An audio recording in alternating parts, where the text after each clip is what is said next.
एक बार एक शिकारी ने जंगल से एक शेर का बच्चा पकड़ा। बच्चा बहुत छोटा था और अपनी माँ का दूध पीता था। शिकारी उसे अपने घर ले आया। शिकारी के बच्चे नन्हे शेर को देखकर बहुत खुश हुए और उससे खेलने लगे। कुछ देर में शेर के बच्चे को भूख लगी। वह इतना छोटा था कि कुछ खाना नहीं जानता था, बस दूध ही उसकी खुराक थी। शिकारी यह सोचकर परेशान हो गया कि अब क्या किया जाए। शिकारी को पता था कि शेर का बच्चा अभी बहुत छोटा है और वह दूध के अलावा कुछ और नहीं पी सकता। आखिर उसके दिमाग में एक तरकीब आई। उसने शेर के बच्चे को अपनी बकरी के साथ छोड़ दिया। बकरी के भी छोटे छोटे बच्चे थे। शेर का बच्चा थोड़ी ही देर में बकरी के बच्चों के साथ घुल मिल गया। जब बकरी के बच्चे दूध पीने के लिए माँ के पास जाते तो शेर का बच्चा भी उनमें शामिल हो जाता। इस तरह शेर का बच्चा बकरी के बच्चों के साथ पलने और बढ़ने लगा। वह धीरे धीरे उन्हीं के रंग में रंग गया।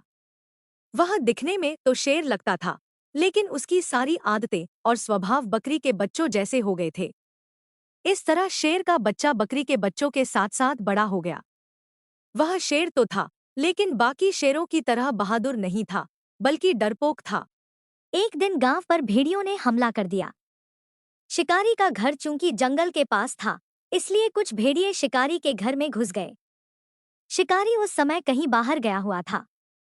भेड़ियों ने बकरी के बच्चों पर हमला कर दिया। अचानक उनकी नजर शेर पर पड़ी तो वे डरकर भागने लगे। लेकिन जब उन्होंने देखा कि शेर न तो उन पर गरजा और न ही हमला किया, तो उनकी हिम्मत बढ़ गई और उन्होंने बकरी के बच्चों को मार डाला।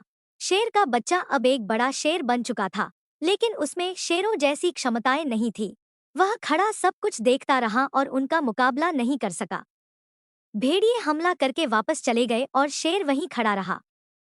कुछ देर बाद शिकारी घर लौटा तो यह देखकर हैरान रह गया कि शेर के होने के बावजूद भेड़ियों ने हमला करके बकरियों को मार डाला है और शेर कुछ नहीं कर सका। शिकारी को बहुत दुख हुआ। उसने सोचा कि उसने शेर के बच्चे को बकरी के बच्चों के साथ इस उम्मीद से रखा था कि वह मुसीबत में उनके काम आएगा, लेकिन बकरी के साथ रहते रहते उसकी अपनी क्षमताएं खत्म हो चुकी थी। अगर वह शेरों के साथ जंगल में रहता तो शिकार करना सीख जाता और बहादुर बन जाता। शिकारी ने शेर को जंगल में वापस छोड़ दिया ताकि वह अपनी असली पहचान फिर से पा सके और शेरों की तरह बहादुर बन सके।